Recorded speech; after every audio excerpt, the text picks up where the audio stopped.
તો અમુક કન્ડિશનમાં એની પોઝિશન ઉપરથી ખબર પડે કે એમને ફિઝિયોની જરૂર છે કે નથી. સામાન્ય માણસના જીવનમાં ફિઝિયોની શું જરૂર પડે? તો માણસોને એ નથી ખબર કે ફિઝિયોથેરાપી એ મશીન નથી, એ ફક્ત એક્સરસાઇઝ છે. ડોક્ટર્સની ને મેડિકલ વાળાઓની મિલીભગત હોય, તો 102% એવા હોય છે કે ચલો મુર્ગો હાથમાં આવ્યો છે, ચાલતું નથી, કાપી નાખો. બરાબર. હા, પેશન્ટને ક્યારેક એવું થાય કે ભાઈ મને તો દુખાવો હવે નથી, તોય મેડમ શું કામ આવવાનું કહે છે, સર શું કામ દવા ચાલુ રાખવાનું કહે છે. ડોક્ટરો હવે ઈલાજ કરવા કરતા પીવડાવે વધુ છે. એ તમને જાજા નથી કરતી કે મેડિસિનની સાઈડ ઇફેક્ટ હોય છે, ફિઝિયોથેરાપીની કોઈ સાઈડ ઇફેક્ટ નથી. 5 માળ જડીને તમે કૂતરાની જેમ આપી જાઓ છો. લોકોની લાઈફસ્ટાઈલ ઘણી ચેન્જ થતી જાય છે. ખાવા પીવાથી માંડીને સૂવા બેસવાની ટેવો લોકોની બદલાતી જાય છે. જે શ્રમ કરવો જોઈએ તે અત્યારે કરતા નથી. જીમ છે, યોગા છે કે પછી નોર્મલ રનિંગ પણ થઈ ગયું, એ પણ લોકો કરવા તૈયાર નથી. અને એના લીધે લોકોની લાઈફમાં ઘણા બધા કોમ્પ્લિકેશન ઊભા થાય છે. આવા જ કોમ્પ્લિકેશનને કઈ રીતે ટેકલ કરવા, એક ફિઝિયોનો સામાન્ય માણસના જીવનમાં શું રોલ હોઈ શકે, તે તમામ બાબતોનું નોલેજ લેવા માટે આજના આપણા સંવાદના એપિસોડમાં આવી રહ્યા છે ડૉક્ટર મોનિકાબેન અખે. આપણે જરા પણ ટાઈમ બગાડ્યા વિના સીધા જ મેમને આજે સવાલ કરશું. મેમ, તમે કોઈ માણસને જોવો ને કહી શકો ખરા કે આ માણસને ફિઝિયોની જરૂર છે? ચોક્કસ. અમુક કન્ડિશનમાં એની પોઝિશન ઉપરથી ખબર પડે કે એમને ફિઝિયોની જરૂર છે કે નથી. અને અમુક કન્ડિશનમાં પેશન્ટના સિમ્પટોમ્સ ઉપરથી પેશન્ટ કમ્પ્લેન કરે કે કઈ ભાગમાં દુખે છે, કેવી ટાઈપનો પેઇન છે ને, અને પછી એમનું અસેસમેન્ટ લેવામાં આવે કે કઈ કયા સિમ્પટોમ્સ છે, મસલ ટાઇટનેસ છે કે નહીં, બોનમાં કાંઈ ડેમેજ છે કે નહીં. એ અસેસમેન્ટ પરથી તમે કહી શકો કે એમને ફિઝિયોની જરૂર છે કે નહીં. ફિઝિયો સુધી પહોંચવા માટે શું શું ભણવું પડે ને ફિઝિયોથેરાપી ફિલ્ડમાં કયા કયા પ્રકાર હોય છે? ફિઝિયોથેરાપી ભણવા માટે પહેલાં તો તમારે સાયન્સમાં બી ગ્રુપ લેવું પડે. ઓકે.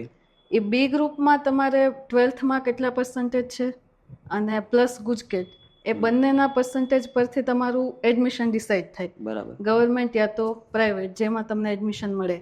અને એના પછી બેચલર ઓફ ફિઝિયોથેરાપી થાય, એ 4 વર્ષનું હોય છે.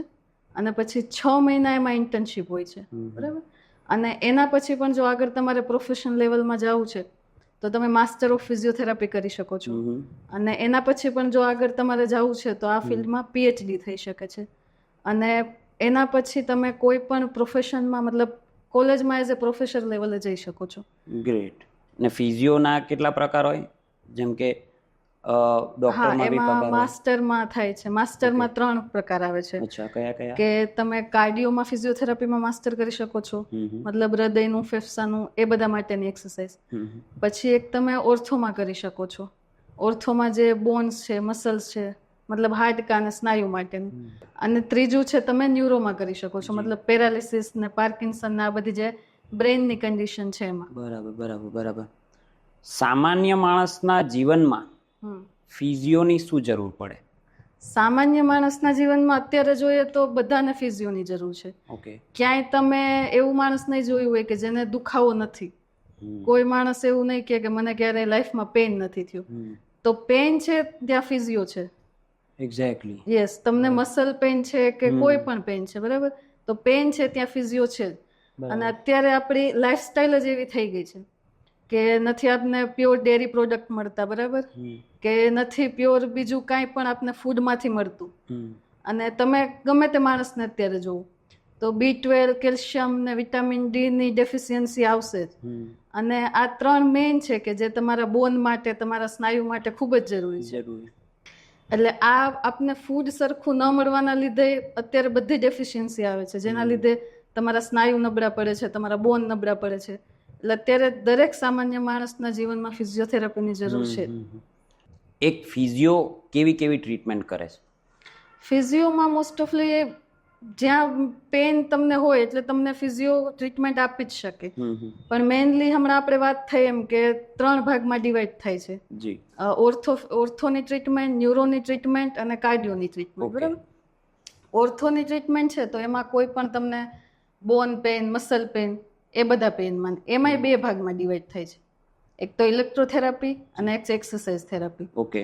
ઇલેક્ટ્રોથેરાપી અમે એટલા માટે આપીએ છીએ કે તમારો જે પેઇન છે એ એક્સરસાઇઝના લીધે વધે નહીં. પણ અત્યારે થઈ ગયું છે એવું કે ફિઝિયોથેરાપી એટલે ઇલેક્ટ્રોથેરાપી. પેશન્ટ સામે આવીને આપને પૂછે કે મેડમ આ મશીન છે, આ અલ્ટ્રાસાઉન્ડ છે, લેઝર છે. પણ માણસોને એ નથી ખબર કે ફિઝિયોથેરાપી એ મશીન નથી, એ ફક્ત એક્સરસાઇઝ છે. ઓકે. પણ અત્યારે મનમાં એવું બેસી ગયું છે ને કે અમુક છે ભાઈ કોરિયાથી મશીન લઈ આવ્યા, પેલા જાપાન ટેકનોલોજીના મશીન છે, તો લોકો એ બાજુ વધુ પેલા દોરાય છે. તો જો તમારે મશીનથી જ પેન પેલો કરવો છે તો પણ તમે મેડિસિન લ્યો ને, તો ફિઝિયોથેરાપીની શું જરૂર છે? એટલે ફિઝિયોથેરાપી એ ઇલેક્ટ્રોથેરાપી નથી, એક્સરસાઇઝ થેરાપી જ છે. એટલે આ એક અત્યારે એટલું મગજમાં ઘૂસી દીધું છે કે માણસો નકરા મશીન બાજુ જ જાય છે. પણ મશીન એ તમારું ટેમ્પરરી ઇલાજ છે, તમારું પરમનન્ટ ઇલાજ એક્સરસાઇઝ જ છે. એટલે ઓર્થો કોઈ પણ કન્ડિશન છે તો એમાં બે રીતે થાય છે કે એક્સરસાઇઝ અને ઇલેક્ટ્રો. હવે કોઈ પણ ન્યુરો કન્ડિશન છે જેમ કે પેરાલિસિસ છે, પાર્કિન્સન છે, કે જે લાઈફ ટાઈમ વાળી છે, એમાં તમે એ વસ્તુ 100% નથી થઈ શકતી. એમ જીબીએસ છે, એ બધી કન્ડિશન 100% ક્યોર નથી. તમે પોતાની લાઈફસ્ટાઈલ સરખી રાખી શકો એના માટે ન્યુરોમાં ફિઝિયોથેરાપી લેવા. કેવા ચેન્જીસ કરવા પડે લાઈફસ્ટાઈલમાં? લાઈફસ્ટાઈલમાં મતલબ તમે 100% ટ્રીટમેન્ટ નથી, તમે 100% સાજા નથી થઈ શકતા. બિલકુલ. તમે ફિઝિયોથેરાપીથી 80% થઈ શકો છો, અને એ પણ તમારે ફિઝિયોથેરાપી લાઈફ ટાઈમ ચાલુ રાખવી પડે. અમુક અપવાદ છે કે તમને નાની એજમાં કંઈ થયું છે તો તમારો રિકવરી પીરિયડ બહુ સારો હોય, કે નાની એજમાં કોઈને પેરાલિસિસ છે, ત્યારે ઘણા એવા કેસ છે કે 20 વર્ષે 25 વર્ષે પેરાલિસિસ આવે છે. તો એમાં છે ચાન્સીસ કે પૂરેપૂરી 100% રિકવરી આવી જાય.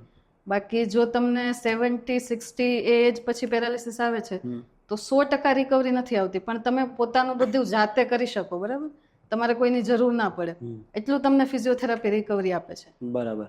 એટલે ન્યુરો કન્ડિશનમાં આ રીતે કરવામાં આવે છે. અને પછી કાર્ડિયો.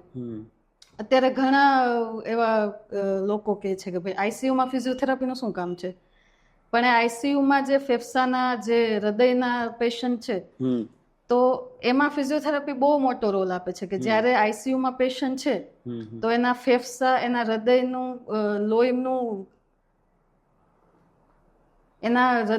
લોહીનું સર્ક્યુલેશન સરખું થાય તો એના માટે ઘણી એક્સરસાઇઝ છે.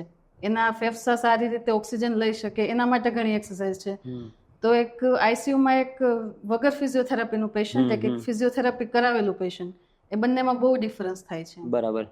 એટલે 3 રીતે છે. અને પછી છે પીડિયા, કે નાના બાળકોનો જે આંચકી આવી ગઈ છે અથવા તો એ જન્મથી જ કાંઈ ખોડખાપણ વાળું છે. બરાબર. અત્યારે કન્ડિશન બહુ છે કેમ કે મોસ્ટ ઓફલી એવી કન્ડિશન, આલ્કોહોલ, જો મમ્મી અથવા તો પપ્પા આલ્કોહોલ કન્ઝ્યુમ કરતું હોય, સ્મોકિંગ છે, અથવા તો પછી બાળકના જન્મ થયા પછી એને કમળો થઈ ગયો છે, તો આ બધી કન્ડિશનના લીધે બાળકમાં આંચકી આવવાનું ને વધુ થાય છે. તો એ પીડિયા કન્ડિશનમાં પણ એવું જ છે કે જો વધારે પડતું બાળકને કન્ડિશન ખરાબ છે તો એ બાળક પોતાનું કરી શકે એટલું તમે ફિઝિયોથેરાપીથી એને ક્યોર કરી શકો છો. બિલકુલ.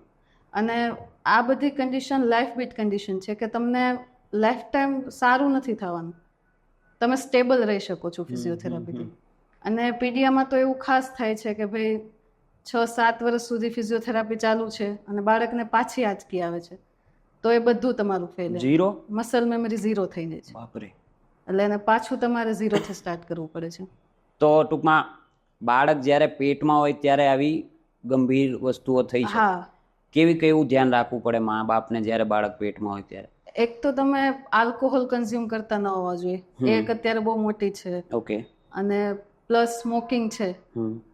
પછી તમારે ખાણીપીણીનું ખૂબ ધ્યાન રાખવાનું કે તમે જંક ફૂડ ન લેતા હોવા જોઈએ. કેમ કે તમારા બાળકને ત્યારે પોષણ એ જ મળશે જે તમે લ્યો છો. બરાબર. અને અત્યારે તો ટેકનોલોજી દ્વારા ખબર પડી જાય છે 5-6 મહિને જ કે બાળકની અંદર ખોડખાપણ છે કે નહીં. પણ આ વસ્તુ પહેલા બહુ ગંભીર હતી કે જ્યારે ટેકનોલોજી નહોતી અને એ ખબર નથી પડતી. તમારી પાસે સૌથી ગંભીર કેસ કયો આવ્યો હોય કે જે આમ બહુ જ ગંભીર હોય? સૌથી ગંભીર કેસ તો એક પેશન્ટ હતું. બરાબર. એમને પહેલેથી ઘૂંટણનો ઘસારો હતો. બરાબર. એટલે ઘૂંટણનો ઘસારાનું એમનું ધ્યાન ન દીધું કેમ કે ત્યારે એજ 35 અરાઉન્ડ હશે. 35 માં ઘૂંટણનો ઘસારો યસ થઈ શકે. તમારું વેઇટ વધારે છે તો ઓબીસ 35 લોકોને હા ઓબેસિટી છે તમને હા તો તમને 35 પહેલા પણ થઈ શકે છે. બાપરે મતલબ પણ ત્યારે સ્ટાર્ટિંગ હોય છે એમ અચ્છા કે લગભગ મોટા ભાગના ઇગ્નોર કરે છે. બરાબર. તો એમણે પણ એ જ કર્યું કામના લીધે કે હજી તો સ્ટાર્ટિંગ છે. પછી એમને થયું સ્પાઇનલ ઇન્ફ્રેક્ટ. આ બહુ રેર કન્ડિશન છે કે તમારું કરોડરજ્જુ છે એમાં લોહી પહોંચતું જ બંધ થઈ જાય. અચ્છા એટલે તમારા બંને પગ પેરાલિસિસ થઈ જાય. એટલે એ ભાઈને એ થયું તો એના બંને પગ પેરાલિસિસ થઈ ગયા. પછી એમણે ટ્રીટમેન્ટ લીધી, દવા કરાવી, બધું થયું. 7-8 દિવસ એડમિટ રહ્યા. પછી ઘરે આવી ગયા. હવે ચાલુ કરવાનું હતું ફિઝિયોથેરાપી. એમણે ફિઝિયોથેરાપી ચાલુ કર્યું પણ હવે ઘસારો વધી ગયો. એટલે હવે તમે ન્યુરોની કન્ડિશન છે આ પેરાલિસિસ બરાબર, તો તમારે એમાં એક્સરસાઇઝ વધારે જ કરાવવી પડે. બિલકુલ. હા, તમે હાર્ડ એક્સરસાઇઝ કરશો ત્યારે જ રિકવરી આવશે. પણ તમે ઘસારાને લીધે એક્સરસાઇઝ કરાવો કેમ? કેમ કે હાર્ડ એક્સરસાઇઝ કરવા જાય તો ઘસારામાં પેઇન થાય. એટલે એ ઘસારો અને પેરાલિસિસ ને બધું કમ્બાઈન કરતા કરતા એક્સરસાઇઝ ચાલુ જ હતી બરાબર એમને. પછી એમને થયો કોવિડ આવ્યો, એમને થયો ફૂલ ડેન્ગ્યુ, તાવ ફૂલ. એટલે એમને લાસ્ટમાં પછી એડમિટ કરવા જ પડ્યા. હવે એડમિટ થયા ને તો પેશન્ટ થઈ ગયું ઇન્ટ્યુબેટ, મતલબ એના ફેફસા ઓક્સિજન લઈ જ નતા શકતા. અચ્છા. તમે ઓક્સિજન આપો ક્યારે કે જ્યારે ફેફસા લઈ શકે. પણ હવે બહારથી નહીં કેમ આપવું, ફેફસા લઈ જ નતા શકતા. પછી એમની ટ્રેક્યોસ્ટોમીની સર્જરી થઈ બરાબર, જે અહીંયા ગળામાં હોલ પાડીને આપણે સર્જરી પેલી નળી નાખે તે. ઓકે. એ સર્જરી કરવી પડી. સ્ટેબલ હતું પેશન્ટ, મેડિસિન ચાલુ હતી બરાબર, હોસ્પિટલમાં જ એડમિટ હતું. પછી થયું પેશન્ટને કોઈ એક દવાનું એલર્જી આવી તો પેશન્ટની આખી બોડીની સ્કિન નીકળી. બાપરે. આમ છાલની જેમ એમ સ્કિન નીકળે, સાપ કેચલી ઉતારે એ રીતે. એ રીતે એની સ્કિન નીકળે. પછી કાંઈ પણ કરીને મેડિસિન બંધ કરીને બીજી મેડિસિન બદલાવીને બધું સરખું કર્યું. પછી પેશન્ટ ઘરે આવ્યું તો હવે પેશન્ટને અડવું કેમ, આખી સ્કિન જ નહીં, તમે એક્સરસાઇઝ કરી અડો તો જલન થાય ને એવું થાય, એવા પ્રોબ્લેમ્સ થાય. તો એ બધા પ્રોબ્લેમ્સને બીટ કરતા કરતા પાછું બધું ધીરે ધીરે ચાલુ કર્યું. પણ આ બધામાં એમનો ઘસારો બહુ વધી ગયો. પછી સજેસ્ટ કર્યું અમે કે ભાઈ આનું ઓપરેશન તમારે આવશે, પણ જે તે ડોક્ટરે કીધું કે નહીં ચાલશે. પણ પછી લાસ્ટમાં એનું ઓપરેશન કરવું જ પડ્યું. તમે કર્યું? હા, એટલે ઓર્થોપેડિક સર્જરી. અચ્છા. હા. ઓપરેશન થયું. પહેલા જમણા પગનું કર્યું. બંને પગનું સાથે તો જ થઈ શકે જો પેશન્ટ સ્ટ્રોંગ હોય બરાબર, બાકી બંને પગનું સાથે ના થઈ શકે. ઓકે. પહેલા કોઈ પણ તમારે એક લેગનું કરવું પડે. એટલે એમને લેફ્ટ લેગનું પહેલા કર્યું ઓપરેશન, એ સક્સેસ ગયું બરાબર, સારું ગયું બરાબર. પછી જમણા પગનો વારો આવ્યો. જમણા પગનું ઓપરેશન ગયું, સક્સેસ ગયું. 1 મહિનો થયો. પછી એ લેગમાં આવ્યો એને જે સાંધો આપણે નાખ્યો હોય બરાબર, ઘસારો હોય ને ઓપરેશન કરે એટલે આખો સાંધો બદલાવે. તો એ સાંધાની એલર્જી આવી એને. બાપરે. હા, એટલે અને થયા એવા બેક્ટેરિયા, જે બેક્ટેરિયા બહુ રેર છે, જે ક્યાંય થાય જ નહીં એમ. બહુ રેર કેસમાં થાય એ જ બેક્ટેરિયાની એમને એલર્જી આવી. ઓહો. પછી પાછું ડોક્ટરને કીધું તો કે આપણે બીજો જર્મનીથી એક સારો બહુ હાઈ લેવલનો સાંધો મંગાવીએ અને એ નાખીએ આર્ટિફિશિયલ. હા, આપેલો લોખંડનો આવે, એલ્યુમિનિયમ. એમાં 3 મટીરિયલ આવે છે. ઓકે. સ્ટીલનો આવે, ગોલ્ડ આવે ને પ્લેટિનમ, એવા 3. મતલબ જે તમને સ્ટીલમાં પોસિબિલિટી વધારે છે કે અમુક પેશન્ટને એલર્જી આવે. ગોલ્ડમાં સૌથી વધુ પેલું કે એલર્જી આવે. ગોલ્ડનો સાંધો તો પોસાય કેમ? બહુ એટલે પેશન્ટ કેટલું છે ખમી શકે એ પ્રમાણે આપણે સાંધો નાખી. બરાબર. એટલે આ પેશન્ટને તો આ 3માંથી એક કોઈ નહીં, સ્પેશિયલ જર્મનથી સાંધો મંગાવ્યો. એ જર્મનથી સાંધો મંગાવીને નાખ્યો, સક્સેસ ગયું. 1 મંથ થયો. આ સાંધાનું પણ બેક્ટેરિયલ ઇન્ફેક્શન. ભગવાન, સોરી. એટલે પછી હવે કરવું શું? પગ ઘસારામાં કેવું થાય કે તમારા પગ વળી જાય, સીધા ન થઈ શકે બરાબર. હવે એક પગ સીધો, મતલબ એક પગ સાજો અને એક પગ વળેલો, ચાલવું કેમ? બિલકુલ. તમે બંને પગ સીધા હોય તો ચાલી શકો, એક પગ વળેલો એટલે ટૂંકો થઈ જાય. હવે સાંધો તો એ કોઈ ચાલે એમ જ નહોતો, એ કોઈ પોસિબિલિટી હતી જ નહીં. પછી સર્જને ઉપરથી લઈને પગ સુધી નીચેમાં રોડ નાખી દીધો. સીધો એક રોડ, આખો સીધો રોડ, આખા પગ. તો વળે નહીં પગ, પછી પગ વળે નહીં. અત્યારે પગ વળતો જ નથી. હા, પગ સીધો, કેમ કે કોઈ ઓપ્શન જ નહોતો. બંને પગ સીધા હશે તો પેશન્ટ હાલી શકશે એમ. એ નોર્મલી ચાલી શકે, પણ હવે એક વળેલો ને એક સીધો એટલે એ ચાલી પણ નહીં શકે. એટલે અત્યારે પેશન્ટને છે પગમાં રોડ અને અત્યારે નોર્મલ ચાલી શકે, બધું કરે છે પેશન્ટ. હાલની તકે ફિઝિયોથેરાપી ચાલુ છે. એક્સરસાઇઝ તો ચાલુ જ રાખવી પડે ને બધું આખી લાઈફ ટાઈમ, મતલબ એ પછી હજી થોડા ટાઈમ પછી પોતે જાતે કરશે તો ચાલશે, બરાબર, પણ હજી થોડો ટાઈમ તો પેશન્ટને, પણ એ પેશન્ટ સાવ મતલબ બેડ રિડન હતું અને અત્યારે પેશન્ટ એટલું કેપેબલ છે કે પાછું વર્ક કરે છે પોતે. જાતે કરે ખરા લોકો? જાતે કરે. આમ જનરલી લોકો જાતે કરતા હોય? હા, 100% કે સાવ બેડ રિડન પેશન્ટ ઊભા થઈને જાતે કરવા માંડે છે, પણ એમાં તમારે પેશન્સ બહુ જોઈએ, ધીરજ બહુ જોઈએ. અત્યારે લોકોને સીધું જોઈએ છે એમ કે તમને 3-4 દિવસમાં સારું થઈ જાય, તો એ તો તમને મેડિસિન થી નહીં થાય ને. 7 દિવસ તો કોઈ પણ તમે ફિઝિયોથેરાપી લ્યો તો 7 દિવસ તો તમારી પેટર્ન તોડતા લાગે અમને, પછી તમને રિકવરી ચાલે. પેટર્ન શું હોય? પેટર્ન કેવી હોય કે પેશન્ટ અમારી પાસે આવે છે તો એને પેન છે ફૂલ, બરાબર, તો અમારે પહેલા પેન ઓછો કરવો પડે છે, પણ એ કેવી રીતે કે એક્સરસાઇઝ સાથે. હવે અમે ખાલી મશીન આપશું તો પેશન્ટના બોડીને આદત થઈ જશે મશીનની, પછી મશીનથી પેન ઓછો થશે તો એક્સરસાઇઝ એ સહન નહીં કરી શકે. એટલે મશીન પ્લસ એક્સરસાઇઝથી એવી ટ્રીટમેન્ટ આપવી પડે કે મશીનથી પેન ઓછો થાય અને એક્સરસાઇઝથી પેન વધે નહીં. એટલે 7 દિવસ તો એ પેટર્ન તોડતા થાય, પછી તમને રિકવરી દેખાય કે પછી તમે એક્સરસાઇઝ વધુ કરો તો પણ તમને કોઈ પેન નથી, અને પછી એ પેટર્ન તૂટે, પેન જાય, પછી તમારે સ્નાયુ મજબૂત કરવા પડે છે. બરાબર, એટલે જે જૂનો કક્કો ભણીને આવ્યો હોય એ ભૂસીને પછી નવેસરથી ફરીથી ચાલુ કરવું પડે. મેમ એક થોડો ઓફેન્સિવ સવાલ છે, તમે જો કહેતા હોય તો પૂછું, નહીં તો રહો દો. લોકો કહેતા હોય છે કે ડોક્ટર્સની ને મેડિકલ વાળાઓની મિલીભગત હોય છે, કે જે બી મેડિકલ્સમાં તમને પ્રિસ્ક્રાઇબ કરી આપે ને તેમાંથી ડોક્ટરને કમિશન મળે. સાચું ખોટું? કમિશન જેવું તો નથી હોતું. જે તે હોસ્પિટલમાં મેડિકલ છે, બરાબર, મોસ્ટ ઓફલી બહાર આપણે મેડિકલ હોય જ છે. તમે કોઈ પણ હોસ્પિટલમાં જાઓ તો તમને કહે છે અહીંથી દવા લઈ લો, આપણે બહાર મેડિકલ છે, તો એ મેડિકલ જ પોતાનું હોય છે, હોસ્પિટલનું પોતાનું, બરાબર. એ પોતાનો જ સ્ટાફ હોય છે, પોતાનું જ ઊભું કરેલું એમનું પોતાનું મેડિકલ છે, બરાબર. એટલે કમિશન ન હોય, પોતાના જ મેડિકલમાંથી પેલું કરતા હોય છે. હા, અને ત્યાં કોઈ મેડિસિન નથી, તમારે ક્યાંય બહારથી લેવી પડે છે, તો એ જે તે મેડિકલનું હોય છે, એમાં હોસ્પિટલનું કોઈ કમિશન નથી. એમાં તો પછી થોડી ખબર પડે કે ડોક્ટરને મારે એટલા આપવાના ને તેટલા આપવાના, બરાબર ને. એટલે એમાં મોસ્ટલી કમિશન નથી હોતું, જે હોસ્પિટલ હોય છે એનું જ રોકાણ હોય છે, મેડિકલ સ્ટાફ બી એનો, પૈસા બી એના. હા, બધું એમનું જ હોય છે. તો સ્વાભાવિક છે, જે રોકે એ ખાય. હા, જે રોકે. ઘણીવાર એવું બને છે કે દર્દી સારા થઈ જાય પછી પણ ડોક્ટરો બોલાવતા હોય છે. જો 102% એવા હોય છે કે ચલો મુર્ગો હાથમાં આવ્યો છે, ચાલતું નથી, કાપી નાખો, બરાબર. હા, મતલબ જેનું ચાલતું નથી, નોલેજ છે, અત્યારે ઘણા એવું થાય છે કે ડોનેશન ભરીને મળે છે, બરાબર. અચ્છા.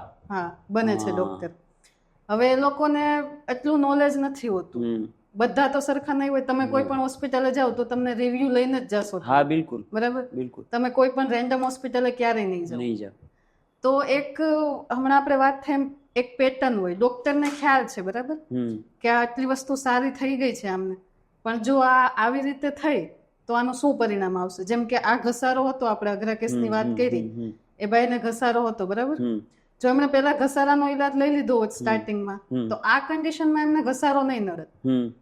એટલે પેશન્ટને ક્યારેક એવું થાય કે ભાઈ મને તો દુખાવો હવે નથી, તોય મેડમ શું કામ આવવાનું કહે છે, સર શું કામ દવા ચાલુ રાખવાનું કહે છે, અમે સાજા થઈ ગયા છીએ. હા, આ પ્રશ્ન થાય. હા, અમારે ઘણી વાર એવું થાય કે ભાઈ મેડમ હવે પેઇન નથી તો શું કામ આવવું એમ. પણ પેઇન નથી તમને, પણ તમારા જે સ્નાયુ મજબૂત નથી થયા.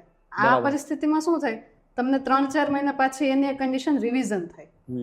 એટલે એકવાર તમે 100% પેલું કરી દો નાબૂદ કોઈ પણ વસ્તુ, તો તમને કન્ડિશન રિવિઝન નહીં થાય, બરાબર. એટલે કોઈ પણ ટ્રીટમેન્ટનો એક પ્રોટોકોલ હોય છે જે પૂરો કરવો જ પડે છે. હા, ઘણા માણસો શું કરે કે ભાઈ ચલો સારું થઈ ગયું છે, હવે દવા બંધ કરી દઈ, એટલે દવા ઘરમાં પડી રહે છે, કાં તો મેડિકલે પરત દેતા આવ્યું, શું કામ પૈસા બગાડવા છે. બિલકુલ. પણ એ તમને શું કામ આપી છે, તમને 7 દિવસનો કોર્સ જ શું કામ આપ્યો છે, પૂરી કરવા માટે.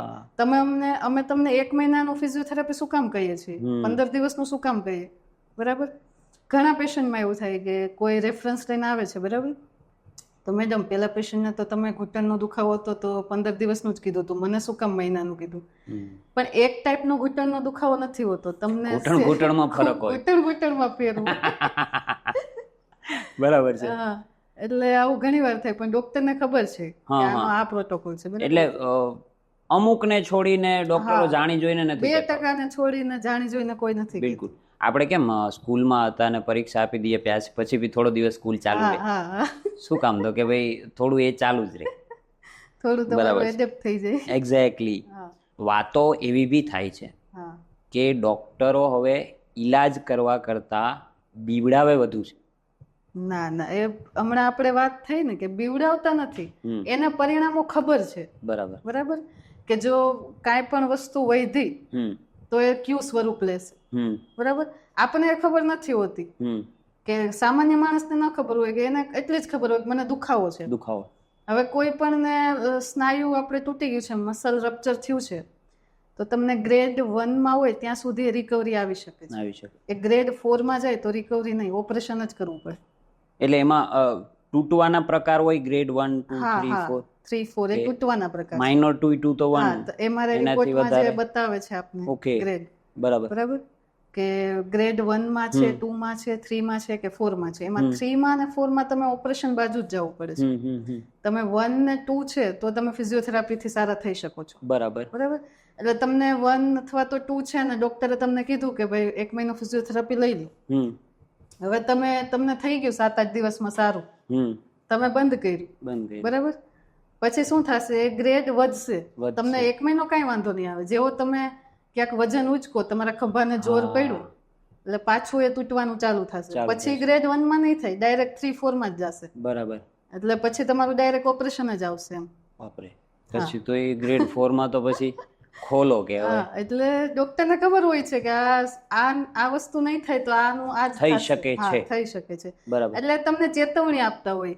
બરાબર, બીવડાવે કે કદાચ ભાઈ આપણે વધારે બીવડાવીએ સુધરી જાય, બાળકોની જેમ સુધરી જાય, કે થોડા બીવડાવીએ ને તો કે આવે. બાળકોને શું કે બાવ. હા, સાચી વાત છે. લોકોની આજકાલ જીવન બેઠાડું થઈ ગયું છે ને સુવા માટે પણ અમુક ટાઈપના ગાદલા આવે છે, અમુક કડક આવે છે, પોચા આવે છે. તો એ સુવા બેસવાની ટેવો કેટલી હદે અસર પાડે છે? ખૂબ જ અસર પાડે છે સુવા બેઠવાની ટેવો. કે મોસ્ટ ઓફ અત્યારે મેલ્સને ટેબલ વર્ક હોય છે, બરાબર, અને ફિમેલ્સને કિચનમાં ઊભું રહેવાનું, 2-3 કલાક કન્ટિન્યુ ઊભા રહે છે. એટલે કામમાં કોઈને ખ્યાલ જ નથી આવતો કે બોડી કઈ પોઝિશનમાં છે. બરાબર, ઘણા પેશન્ટ અમારી પાસે ફિમેલમાં એવા આવે છે કે મેડમ એક પગમાં દુખાવો થાય છે બહુ. હવે શું કામ થાય? એક કિચનમાં ઊભા એક પગ ઉપર ક્યારે થઈ જાય ને એમને ખ્યાલ જ નથી રહેતો. એક પગ ઉપર વધારે વજન આપી દે. બરાબર, પછી મોસ્ટ ઓફ અત્યારે ટેબલ વર્ક વાળા મેલને તમે જોશો, અથવા તો ફિમેલ ટેબલ વર્ક હોય તો ટ્રેપેઝાઇટિસ હોય જ છે. એમના ગરદન પાસેનું જે સ્નાયુ છે એમાં સોજો લગભગ 100-80 લોકોને હોય જ છે. પેલું વજન લાગ્યા કરે, આ જે કોઈ તમને આવી રીતે આમ કરશે તો તમને એમ થશે કે વાહ કેટલું રિલીફ ફીલ થાય. તો એ મોસ્ટ ઓફ પીપલ ને હોય છે. એટલે તમારી આદતો છે એ તમને ખૂબ જ અસર કરે છે. બરાબર, ઘણા લોકો હોય છે જે રાત આખી એક પડખે જ સૂઈ જાય છે. બરાબર, કાં તો ઘણા લોકો હોય છે જે પગ વાળીને જ સૂવે છે. તો આ આદતો તમને અસર તો કરતી હોય છે, પણ એ લાંબા ટાઈમે પેઇન કરશે. બરાબર, પ્રોસેસ ચાલુ છે તમારી. તમે માઇનસમાં જાઓ છો. તમે માઇનસમાં જાઓ છો, પણ એ દેખાશે નહીં. દેખાશે ક્યારે? જ્યારે તમારી એજ 30 અપ જશે, જ્યારે તમને વિટામિન્સ ને મિનરલ્સ ને ઓછા મળતા થશે. બરાબર, ત્યારે આ બધી વસ્તુ દેખાશે. બિલકુલ, જ્યારે તમે યંગ છો ત્યારે તમને કાંઈ ખ્યાલ નહીં આવે. બરાબર, મોસ્ટ ઓફ બેક પેઇન છે તમારી મેટ્રેસના લીધે બહુ થતા હોય છે. કે અમુક મેટ્રેસ એવી હોય છે કે સીધી દબાઈ જાય, તમે સુવો, અને અમુક એટલી હાર્ડ હોય છે કે તમને એમ થાય કે પથ્થર ઉપર સૂતા કે શું. બરાબર, એટલે તમારી મેટ્રેસ કમ્ફર્ટેબલ હોવી જોઈએ, કે બહુ હાર્ડ પણ નહીં અને એકદમ સોફ્ટ બી નહીં. બરાબર છે. એક મિનિટ માટે તમને રોકીશ કે માર્કેટમાં આ ઓર્થો મેટ્રેસ ને આ બધી મેટ્રેસ આવે છે જે બોડી શેપ ને લઈ લે છે, એ સારી આવે? નહીં, બોડી શેપ લઈ લે સારી નથી. ઓકે, તમે અંદર ધસી ન જવા જોઈએ. તમારી બોડી મતલબ કમ્ફર્ટેબલ રહે, સીધી રહેવી જોઈએ. બરાબર, બાકી બોડી શેપ લઈ લે એનો મીનિંગ તો તમે અંદર ગયા જ, તો એ મેટ્રેસ નકામી છે. બરાબર, તો આ ઓર્થોની અમુક આવે છે, એવું લખેલું હોય છે એમાં કે આ ઓર્થો મેટ્રેસ છે specially design for your body, yes. તો એવી લઈ શકીએ?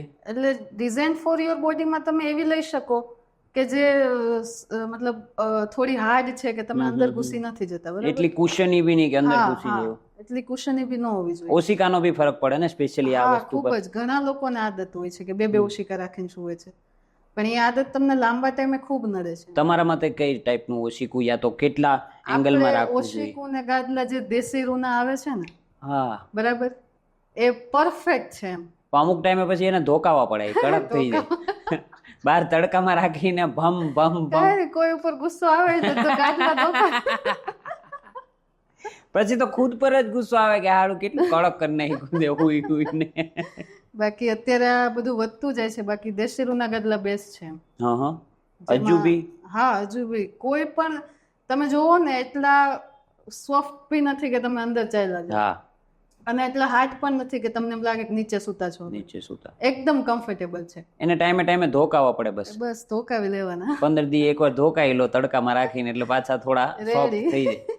અધરવાઇઝ તો એ રોડ જેવા થઈ જાય, હા, એ તો છે. પડી જ રહે તો રોડ જેવા થઈ જાય. પણ એના કરતા પેલા કરતા તો સારું જ છે ને. હા, હજી બિલકુલ. તો સારી. સાચી વાત, સાચી વાત. મેમ, લિગામેન્ટ છે, મસલ ટિશ્યુ છે, મસલ ટેન્ડન છે, આ વસ્તુને મજબૂત કરવા માટે શું શું કરવું જરૂરી છે? જો આપણી બોડીમાં આ ત્રણેયનો રોલ અલગ છે, બરાબર? હા હા, તમારા મસલ છે એ તમારી મુવમેન્ટ કરે છે, ઓકે. બરાબર? મારે હાથ વાળવો છે અથવા તો હાથ ઉપર કરવો છે, તો એ બધું મસલ કરે છે. બરાબર. પછી જે ટેન્ડન છે એ મસલને અને બોનને જોડે છે, જોડે છે, બરાબર? કોઈ પણ મસલને બોનમાં જવું છે તો એ ટેન્ડન થ્રુ જાય છે, બરાબર? અને લિગામેન્ટ છે એ તમારો સાંધો પકડી રાખે છે, તમારા સાંધાને સ્ટેબિલિટી આપે છે, બરાબર? એટલે આ ત્રણેય વસ્તુના રોલ બોડીમાં અલગ છે, પણ ત્રણેય વસ્તુ મજબૂત રાખવા માટે તમારે ફૂડ સરખું લેવું, મતલબ તમારા મસલને પ્રોટીન મળવું જોઈએ. બિલકુલ. તમારા મસલ માટે તમારે એક્સરસાઇઝ કરવી. તમે એક્સરસાઇઝ કરશો તો આ ત્રણેય વસ્તુ મજબૂત બનશે, બરાબર? એ તમે કોઈ પણ એક્સરસાઇઝ કરો, રોલ અલગ છે, પણ ત્રણેયને મજબૂત રાખવા માટે ઈલાજ એક જ છે, એક્સરસાઇઝ. ગ્રેટ. મેમ, હું મારા ફિલ્ડની જ વાત કરું, એટલે કે જીમ ફિલ્ડની. ઓકે. જે લોકો જીમ કરતા હોય તેને કેવી કેવી તકેદારી રાખવી પડે? અત્યારે એક તો મોટું મિથ એ છે કે વજન વધારે હોય તો જ તમે જીમ કરો, બરાબર? વધારે હેવી લિફ્ટ? હા, નહીં, વેઇટ લોસ. મતલબ weight loss is equal to gym ને gym is equal to weight loss. આ એક બહુ મોટું મિથ છે એમ. બરાબર. મતલબ હું પોતે જીમ કરું તો મને ઘરેથી કહે, કાં તો કોઈ મારા પેશન્ટને ખબર પડે તો એમ કહે કે તું શું કામ જીમ કર, તારે શું જરૂર છે? હા, પહેલો પ્રશ્ન એ હોય, તારે શું જરૂર છે, તું તો પતલી છો.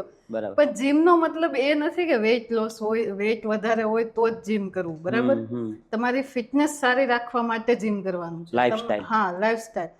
તમે સાવ પતલા હોય, ફિટ દેખાવ છો, પણ તમને 5 માળ ચડીને તમે કૂતરાની જેમ હાંફી જાવ છો તો તમારે બહુ જીમની જરૂર છે.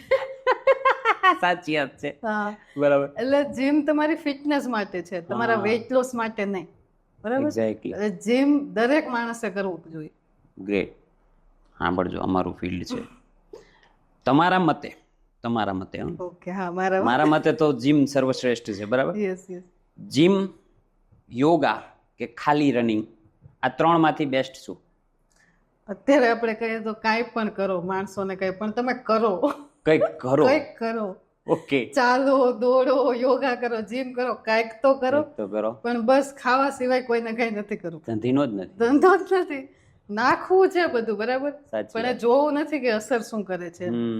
એટલે બધાનો અલગ રોલ છે કે ભાઈ તમારે જીમ કરો તો તમારું બધું કવર થશે, તમારી ફિટનેસ, તમારી કાર્ડિયો સ્ટ્રેન્થ વધશે, બિલકુલ, તમારા મસલ્સ, બોન બધું મજબૂત થશે. જીમ એટલે તમારું ફૂલ કવર થશે, all over development. All over development. Okay.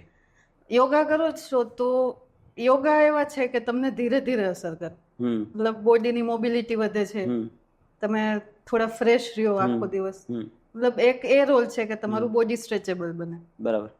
અને નોર્મલ રનિંગ કે વોકિંગ કરો છો તો જે રોજની કેલેરી લ્યો છો એ તમારી બંધ થઈ શકે એમાં, પણ જો રિકમેન્ડ કરવું હોય તો જીમ બેસ્ટ છે. બેસ્ટ છે, બરાબર? કારણ કે ખોરાક એટલો બેકાર થઈ ગયો છે જેના લીધે મને નથી લાગતું કે અબ યોગા સે હોગા. નહીં. માણસ યોગા કરે હા. પછી એ પ્રમાણે એને ખાવું પણ પડે. હા પણ તમે યોગા કરી 6 થી 7 ને 7 થી 8 તમે જલેબી ફાફડા કે વડાપાઉં દાબી હા, લીધા હોય, હા. તો પછી એ યોગા કેટલા કામ આવે? ના તો કાંઈ એમાં નહીં રનિંગ ને, કામ આવે. કાંઈ નહીં. તો એટ ધી એન્ડ અત્યારે આપણે જોઈએ જ છીએ ને કે ભાઈ ફાસ્ટ ફૂડની લારીએ, રેસ્ટોરન્ટમાં માણસો કલાક વેઇટિંગમાં બેસે છે. તમને રેસ્ટોરન્ટમાંથી કહે છે ભાઈ કલાકની વાર લાગશે, તો એ માણસો બેસવા તૈયાર છે. હા બેઠા છીએ, હા, બોલાવો. હા તમે કહો ને અમે બહાર જ બેઠા બહાર જ છીએ, બેઠા છીએ. પણ એ અડધી કલાક માણસને એક્સરસાઇઝ નથી કરવી. નથી કરવી. બરાબર. એટલે અત્યારે તો તમે રનિંગ કરો, યોગા કરો, જીમ કરો, પણ ભાઈ કઈક કરતું એમ. કરો. હા સાચી વાત છે. ખાલી રેસ્ટોરન્ટની લાઈનમાં ના હા, બેસ. ખાલી રેસ્ટોરન્ટની લાઈનમાં ન બેસો. આપણે જોવો છો ને દશેરામાં કેવડી લાઈન, દશેરા હોય ત્યારે જલેબી ફાફડાની લાઈન તમે જોવો, બિલકુલ. 2 કલાક માણસો ઊભે છે. ઊંધિયાની લાઈન, ઊંધિયાની લાઈન એમાં આપણું સુરત તો ખાણીપીણીમાં ભૂકા કાઢી નાખે. અવ્વલ. હા અત્યારે ટૂંકમાં એક બીજો ઓફેન્સિવ સવાલ છે, મે બી તમે ઓફેન્ડ ના થતા. નહીં આદત પડી ગઈ હવે. અચ્છા, કે ફાર્માસ્યુટિકલ્સ, ફાસ્ટ ફૂડ ચેઇન્સ અને ડોક્ટર, હમ આ ત્રણેયનું એક સર્કલ છે. હમ ફાસ્ટ ફૂડ ચેઇન્સ તમને ખાવા ઉપર મજબૂર કરે. હા તમે ખરાબ ખાઓ એટલે તમે ડોક્ટર પાસે જાઓ. હા. તમે ડોક્ટર પાસે જાઓ એટલે તમે દવા તમને સજેસ્ટ કરે. હા એ દવાથી તમે સારા થાવ ના થાવ ત્યાં તો ફરી તમને કંઈ ખાવાનું મન થાય. એટલે આ સર્કલ ચાલતું રહેશે. સાચી વાત છે. હવે સરકાર કોઈ તમને બનાવ્યું નથી, માણસોએ સમાજે પોતે જ બનાવ્યું છે. બરાબર. અચ્છા.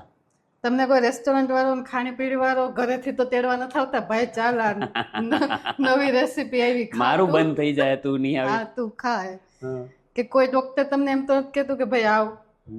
એટલે આ ચેન્જ છે નહીં, પણ માણસોએ બનાવી છે. બરાબર. અત્યારે એટલી ફાસ્ટ ફૂડની ડિમાન્ડ છે. બરાબર. તમે કોઈ પણ લારીએ જાઓ, ગમે એ લારીએ ભીડ હશે જ. બરાબર. એટલે માણસો સારું ખાતા નથી. હવે સારું ખાશે ને એટલે એને બોડીમાં કઈ મળવાનું નથી. મળશે ને એટલે ડોક્ટર પાસે જવું જ પડશે. બિલકુલ. અને એક છે કે સહન શક્તિ જ નથી. થોડુંક બી કંઈક થયું, બરાબર, તો ચલો ડોક્ટર. અને ડોક્ટરે કીધું છે એ માનવું નથી. એમ નોર્મલ સલાહ આપે છે કે ભાઈ આટલું હવે ધ્યાન રાખજો, આટલો આ કોર્સ પૂરો કરજો, આ સપ્લિમેન્ટ તમને ઘટે છે તો લેજો. પણ નહીં, સારું થઈ ગયું એટલે પૂરું. ઇવન અમારા ફેમિલી મેમ્બર્સ પણ અમે સલાહ આપીએ, ઘરના જ છીએ ને, કે નહીં આ વસ્તુ પૂરી કરો એમ. ને હવે તો દુખાવો સારો થઈ ગયો ને, હવે શું છે, પછી થાય પછી નહીં કહેવાનું, થાય ત્યારે પછી બોલી દેવાનું. હા. એટલે અત્યારે આ ચેન્જ છે નહીં, પણ માણસોએ બનાવી દીધી છે. બરાબર. અત્યારે નોર્મલ હેડેક થાય તો ચલો ડોલો લ્યો, પીસીએમ લ્યો. આદત પડી ગઈ. ડોલો તો હવે પેપરમેન્ટ ની જેમ ખાય. હા, પેપરમેન્ટ ની જેમ. પીસીએમ તો નેશનલ મેડિસિન આપણી હોય જ લોકોના ઘરે. હોય જ. કોઈ એવું ઘર નહીં હોય જ્યાં પીસીએમ નહીં હોય. બરાબર. એટલે આ ચેન માણસોએ પોતે જ બનાવી છે. ઓકે. બરાબર. કોઈ ડોક્ટર્સ, કોઈ રેસ્ટોરન્ટ વાળા, કોઈ મેડિકલ વાળા તમને સામેથી નથી બોલાવતા. તમે જ આ બધું વધાર્યું છે. વધાર્યું. સાચી વાત. તો હા, બેઝિકલી તમે અત્યારે ફાસ્ટ ફૂડ ચેઇનમાં જો તમે જાઓ, તમને રેગ્યુલર જીમ્સ કરતાં ત્યાં ભીડ વધારે જોવા મળે. હા હા. તમને જીમમાં પાર્કિંગની જગ્યા મળી જાય. ઇવન મારું જ જીમ છે ને, મારું કેવલરીની જીમ છે અહીંયા ઇન્ફોસિટીમાં જ. ત્યાં તમે જાઓ, મસ્ત પાર્કિંગની જગ્યા તમને મળી જાય. એ સેમ વસ્તુ તમે ઇન્ફોસિટીથી બહાર નીકળો, અહીંયા ખાણીપીણીની લારીઓ છે, પાર્કિંગની જગ્યા ના મળે. ઇવન ટુ વ્હીલમાં બી ના મળે. ના મળે. તમે જુઓ જીમમાં આપણું જે કાર્ડિયો ડિપાર્ટમેન્ટ હોય આખો ખાલી. તમે ગમે એ કરો, ક્યાંય ભીડ જ નહીં. જીમમાં ભીડ નથી, ક્યાંય યોગામાં ભીડ નથી, વોકિંગ ટ્રેક બનાવ્યા છે ગવર્મેન્ટે, એમાં ભીડ નથી. આપણે જે બ્રિજ નીચે સાયકલો ફ્રીમાં મૂકી છે, જે તમને કલાકના કદાચ 10-20 રૂપિયા લેતી હોય, સાયકલોની હવા એમને નીકળી ગઈ છે. હા, પડી. એ સર્વિસ નથી માણસોને વાપરવી. જે તમારા માટે સારું છે એ નથી જોતું તમારે. ના, આ બેઝિકલી તમારું કહેવાનું એ થાય છે. ફાસ્ટ ફૂડને લીધે માણસ બીમાર પડે, પછી ડોક્ટર પાસે જાય, પછી ફાર્મા સજેસ્ટ થાય. તો એ ચેઇન નથી. આ ચેઇન બેઝિકલી સ્ટાર્ટ થાય માણસના ચટકારાથી, કે થોડું ખાઈ લેશું શું ફરક પડશે, થોડું ખાઈ લેશું શું ફેર પડી જાય. મોસ્ટલી બધું ડુપ્લિકેટ જ આવે છે, માયોનીઝ થી માંડીને બધું. માયોનીઝ છે, પામ ઓઇલ છે. ફાસ્ટ ફૂડમાં શું હોય છે? માયોનીઝ. અત્યારે નાના બાળકોને માખણી જગ્યાએ માયોનીઝ ચોપડીને અપાય છે. તમારા કેસ ખરા આવા આવેલા? હા, ચોક્કસ. એકવાર નોર્મલ પેશન્ટ આવેલું. અમુક પેશન્ટ હોય છે કે ભાઈ નાના બાળકોને સાથે લઈ આવવા પડે, તો બેસે ત્યાં એમ બરાબર. નોર્મલ કન્વર્ઝેશન મારી થતી હતી બાળક સાથે કે ભાઈ તું શું જમીને આવ્યો, તું શું કયા સ્ટાન્ડર્ડમાં છો, એવી રીતે. તો જમવાનો સવાલ આવ્યો તો બાળક જવાબ આપે છે કે મેયોનીઝ ને રોટલી. અરે શું શું મળવાનું છે એમાંથી બાળકને? કેટલાક વર્ષનું હશે બાળક? બાળક લગભગ 7 વર્ષનું. છી યાર, હા આવું માવો આપે છે? હા આપે છે ચોક્કસ. બાળક ન જમે તો આપે જ છે. કેટલા એવા છે કે જે એક પીડિયા પેશન્ટ છે મારું સાવ નાનું, 4.5 વર્ષનું. તો એને ખબર છે કે હું હમણાં રડીશ ને એટલે મમ્મી નીચેથી નાસ્તો આપવાની જ છે. પેકેટ? પેકેટ. તો પેકેટ શેમાં તળાઈને આવે છે? પામ ઓઇલમાં. બરાબર. અત્યારે આપણા ઇન્ડિયાને કેપિટલ ઓફ ડાયાબિટીસ કીધું છે. હા. પણ શું કે અમે તો મીઠું ખાતા જ નથી, ગળ્યું ખાતા જ નથી. એમ મીઠાઈમાંથી જ ગળ્યું નથી મળતું ને. કેચઅપ છે, કેટલા % શુગર છે એમાં. એક્ઝેક્ટલી. બરાબર. તમે કોલ્ડ ડ્રિંક્સમાં લગભગ 80% શુગર. એટલે જે તમને થાય છે ને લગભગ 80% તમારા પ્રોબ્લેમ્સ ખાણીપીણીથી જ છે.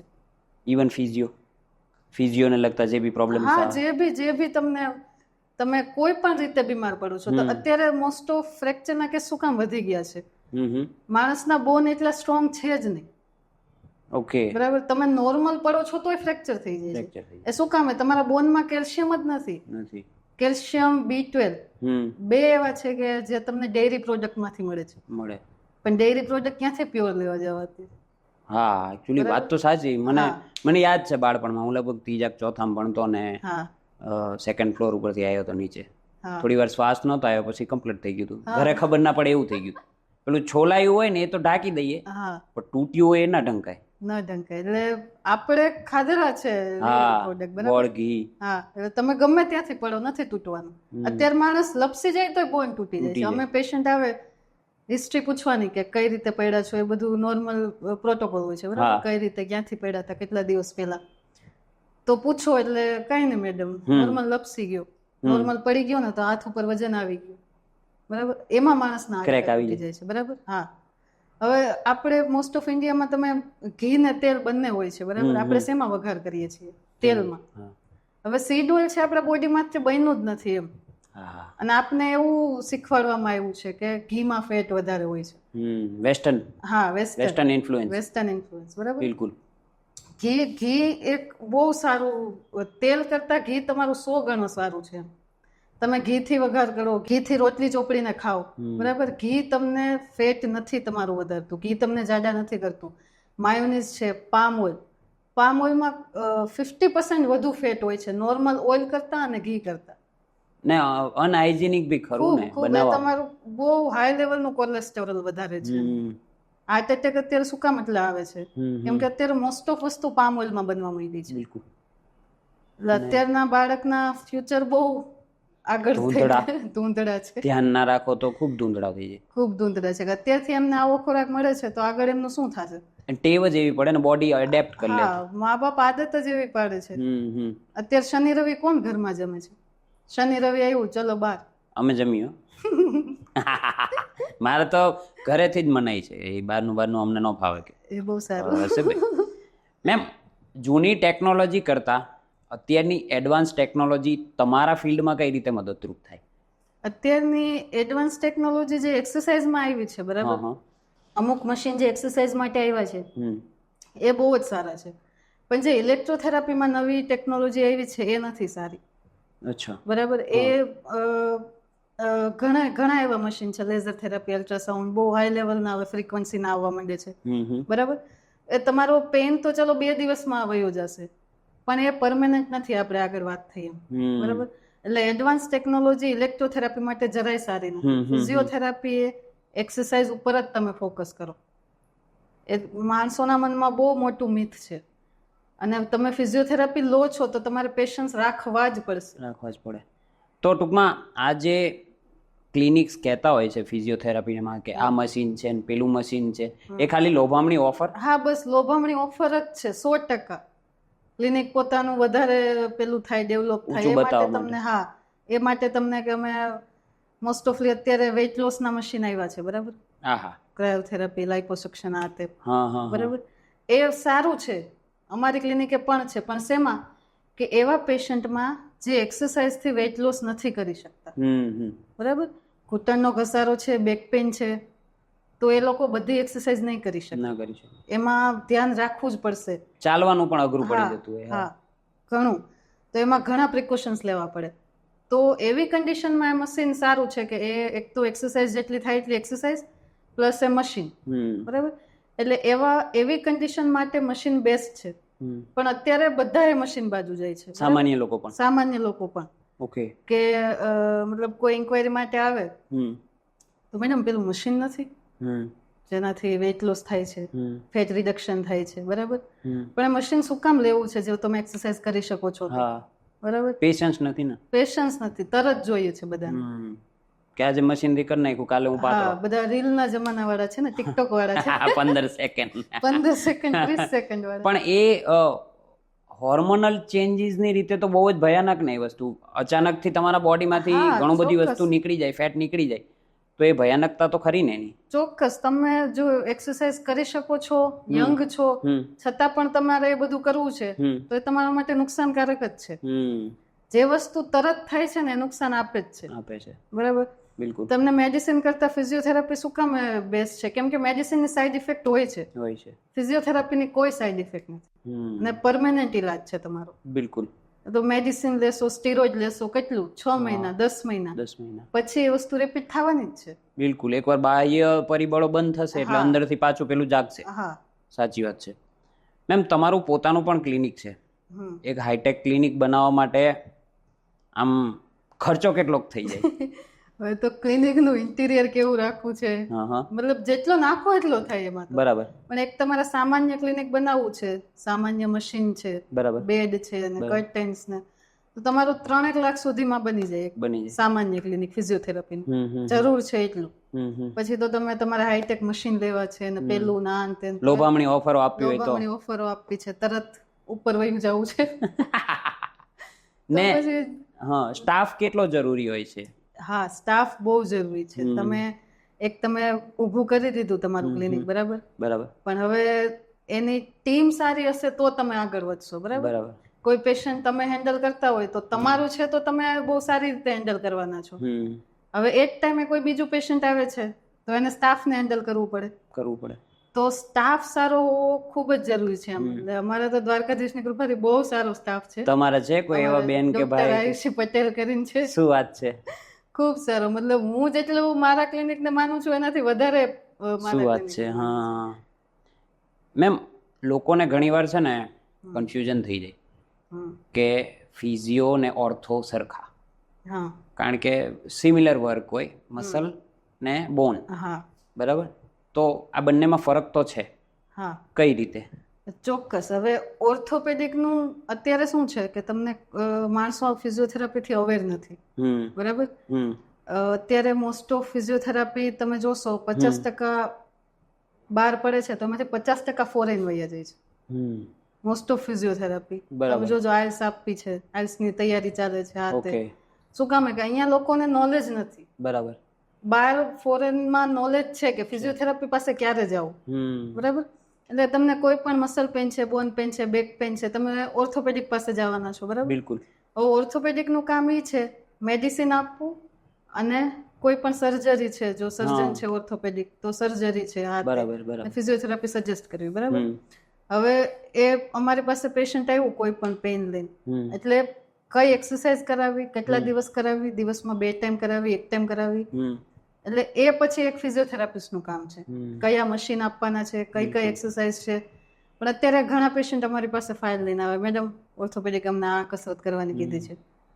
પછી અમે અમારી રીતે કરાવી હોય એમાં તો મેડમ આમાં તો 5 લખી, તમે તો મને કેમ 7 કરાવી? પણ એ અમારું કામ છે. પછી એકવાર પેશન્ટ પેન લઈને અમારા હાથમાં આવી ગયું છે તો એ પછી અમારે જ આખો પ્રોટોકોલ ડિસાઈડ કરવાનો છે કે એને શું અપાશે, શું નહીં અપાય, કેટલા દિવસ અપાશે. તો પછી એમ કે મેડમ તમે તો અમને 20 દિવસ કીધા, ઓર્થોપેડિકે તો અમને 15 દિવસ જ કીધા. એવા ઘણા સવાલ કરે, પણ એકવાર પેશન્ટ આવી જાય પછી એ આખું અમારું છે. સમજાઈ ગયું. તો ઇન્ટરકનેક્ટેડ ખરા? ઇન્ટરકનેક્ટેડ ચોક્કસ. ટૂંકમાં દેશી ભાષામાં કે ત્યાં ભાંગે પછી એ જોડે, એકબીજાના પૂરક, એ જોડીને પછી તમે એને રિહેબ કરો. હા, પછી રિહેબ આવે, બરાબર. કોઈ પેશન્ટ અમારી પાસે તરત આવ્યું છે, બરાબર, કે ઘણાને નોલેજ હોય છે, હવે તરત ફિઝિયોથેરાપી પાસે જ આવે છે. પણ હવે જો એ કન્ડિશન એની બહુ સિવિયર છે, એને હા. મેડિસિનની જરૂર છે, કાં તો પછી એક્સરે MRI બાજુ જવું પડશે. બરાબર. બરાબર, કોઈ એવું લાગે કે કદાચ આ કંઈક તૂટ્યું છે એવું સિમ્ટોમ્સ દેખાય છે, હમ. તો પછી અમે ઓર્થોપેડિક પાસે એને મોકલીએ. બાકી નોર્મલ પેન છે તો ડાયરેક્ટ અમે એને ફિઝિયોથેરાપી સજેસ્ટ કરીએ છીએ. ઓકે મેમ, અમારા વ્યુઅર્સને તમારી શું સલાહ રહેશે? શું તમારા એઝ અ ફિઝિયોથેરાપિસ્ટ તમે શું સલાહ આપવા માંગશો? એઝ એ ફિઝિયોથેરાપિસ્ટ એક તો જમો સારું, બરાબર, તમે કાંઈ પણ વસ્તુ લ્યો છો તો કચરાની જેમ બોડીને ન આપો, બરાબર. તમે ગમે તે ખાઈ લો છો, ગમે તે ઇન્ટેક કરી લો છો, એ જોવો એનાથી તમને કંઈ મળવાનું છે કે નહીં. જો મળે છે એમાંથી સારું તો જ એ વસ્તુ લ્યો. ક્યારેક ક્યારેક સારું છે, મહિનામાં એકાદ વાર તમે લ્યો છો, કંઈ નહીં વાંધો આવે, પણ આજે રોજની અત્યારે આદતો બની ગઈ છે, બરાબર. અને બીજી વસ્તુ કે ખાસ એક્સરસાઇઝ કરો, બરાબર. અને બહારના સપ્લિમેન્ટ્સ અત્યારે બહુ વધી ગયા છે. કોઈ પણ પ્રોટીન છે, પ્રોટીન શેક છે, આ છે તે છે. ઘણી કંપનીઓ એવી છે કે ભાઈ કહે છે કે ભાઈ 30 પછી તમારે આ વસ્તુઓ કરવી જ પડે. તો એ વસ્તુઓ ત્યારે જ કરો કે જ્યારે તમારી બોડીને વસ્તુની જરૂર છે, બરાબર. તમને પ્રોટીન નથી મળતો તો જ એ વસ્તુ કરો. અત્યારે વેઇટ લોસ માટે ઘણી મેડિસિન આવી ગઈ છે, ઘણા એવા પ્રોટીન પાવડર આ તે બધું આવી ગયું છે, બરાબર. પણ એ વસ્તુ પરમેનન્ટ નથી. એ ક્યાં સુધી તમે લ્યો ત્યાં સુધી. અને એ બધી વસ્તુ તમારી બોડીને બહુ વીક બનાવે છે, કેમ કે તમે બોડીને તરત આપી દો છો, બરાબર. હવે તરત આપશો એટલે બોડી ભૂલી જશે, પછી તમે વસ્તુ બંધ કરશો અને પછી તમે કોઈ ફૂડ ખાશો, એમાંથી એ ફૂડમાંથી બોડીને એબ્ઝોર્બ કરવાનું છે તો બોડી નહીં કરી શકે. સર્વાઇવલ સ્કિલ જતી રહે. તમારી ડાયજેશન સિસ્ટમ વીક કરે છે એ બધી વસ્તુઓ. એટલે બોડીને એવી આદતો પાડો જેથી બોડી એમાંથી મિનરલ્સ લે, વાઇટામિન્સ લે, એવી બધી આદતો રાખો. બેઝિકલી જ્યારે જરૂર લાગે ત્યારે જ એ વસ્તુનું કન્સલ્ટ કરીને લો. કન્સલ્ટ કરીને લો કોઈ પણ. ડાયરેક્ટ કોઈ કહે છે કે ભાઈ આ તો બહુ સારું છે, મને આનાથી સારું થઈ ગયું છે, આમ છે તેમ છે, તો એ ન કરો. એનું બોડી ને તમારું બોડી સરખું નથી, અલગ છે, અલગ છે બધું. બિલકુલ. મેમ, અમારો એક રેપિડ ફાયર રાઉન્ડ હોય છે જેમાં અમે એક નવું સેગમેન્ટ તમારથી ચાલુ કરશું, મિથ ઓર ટ્રુથ. જે વસ્તુ મિથ લાગતી હોય તેને મિથ કહેજો, ને ટ્રુથ લાગતી હોય તેને ટ્રુથ કહેજો. રાઈટ? રીઝન્સ આપવાના. રીઝન્સ તમને મજા આવે તો આપજો. ચોક્કસ. બરાબર. કોઈ મસલ એકવાર તૂટ્યા પછી બીજી વાર પહેલા જેવું ના જોડાય. મિથ. પહેલા જેવું જોડાઈ જાય? જોડાઈ જાય, ચોક્કસ, 100%.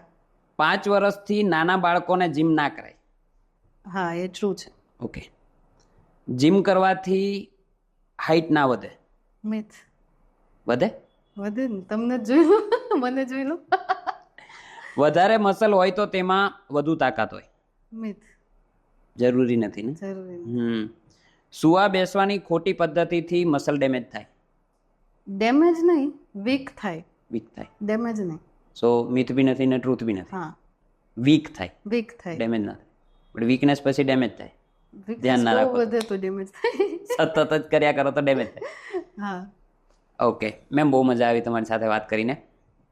તમે જે ખાઓ છો, તમે જે પીઓ છો, તમે જ્યાં રહો છો, તમારી સુવા બેસવા, ઇવન તમારી ચાલવાની આદતો પણ તમારી લાઈફ પર ઘણો જ ડીપ અસર પાડે છે.